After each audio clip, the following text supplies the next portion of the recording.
What is geography called? Bhugol. We Bhugol. call it. Okay. So it's near to our pedagogical principle we follow. So first and foremost is to understand the geography of the Gurukula and their home. So they figure out where is which room, which classroom. That's the first step. Then subsequently we study the lake systems of Bangalore. Um, so so what were the lake systems? How the entire Bangalore, which had more than 350 lakes, was getting its source of water. Where did water come from?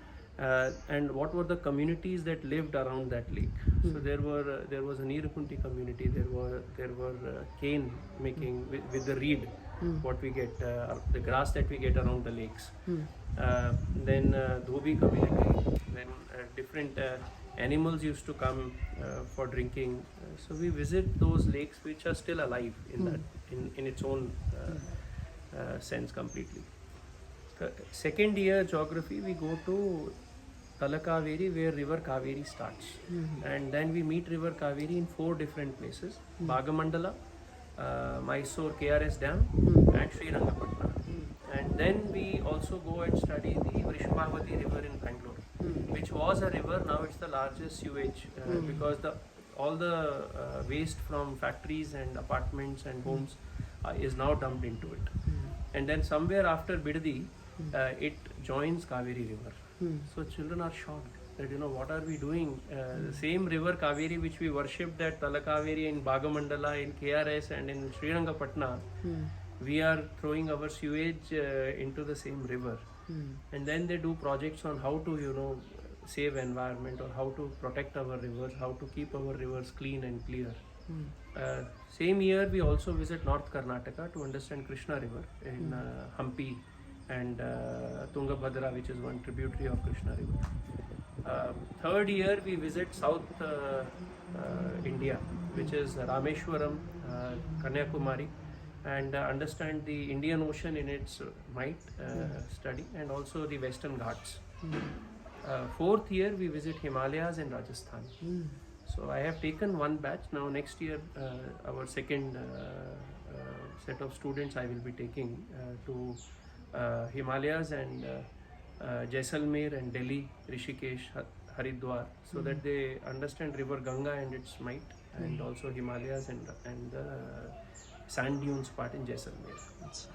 The other things which are taught in geography in the regular education.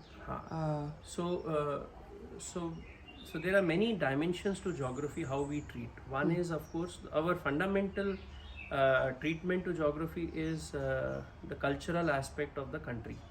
So when they visit North India, South India, in different parts, then we also start talking about the 16 samskaras. What is common and what is different in our country. So they are exposed to languages, clothes, food, and the cultural aspects of these different places. And the common parts are the samskaras. So when they talk to the villagers over there about how the marriage samskara happens, what are the functions that they celebrate, or the festivals they celebrate, they are able to see the common elements also across our country. As far as the vegetation is concerned, children stay in these places, so they are exposed to the food elements, what is grown in that local land.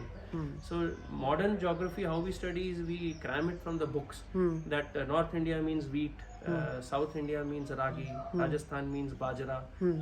But when we visit such places and we talk to the villagers and we eat that food for a few days, they are able to relate to the clothes and the vegetation part also. From the climatic part, that's a theoretical part. So we expose children to the monsoon cycles, the onward and the retreating monsoon. Of course, because they do agriculture on regular basis, in Bangalore they are exposed to both the monsoon cycles. So they are aware that in Bangalore, why it rains for almost 4-5 months, because it's an ongoing and the retreating monsoon which is taking place. So world geography, I don't think there is time for... between 16 to 21 is when we expose them to the world history as well as world geography. So after their 10th exam, what they have given in National Open School, we have the curriculum where, keeping Indian history in center, we expose them to the Persian, to the Greek, to the Roman, Egyptian, and European and the Middle East history over last 5,000 years. Similarly, the geographical aspects also of world is between 16 to 21 years. But there we don't go on a trip. Yeah, one day that will happen. Thank you.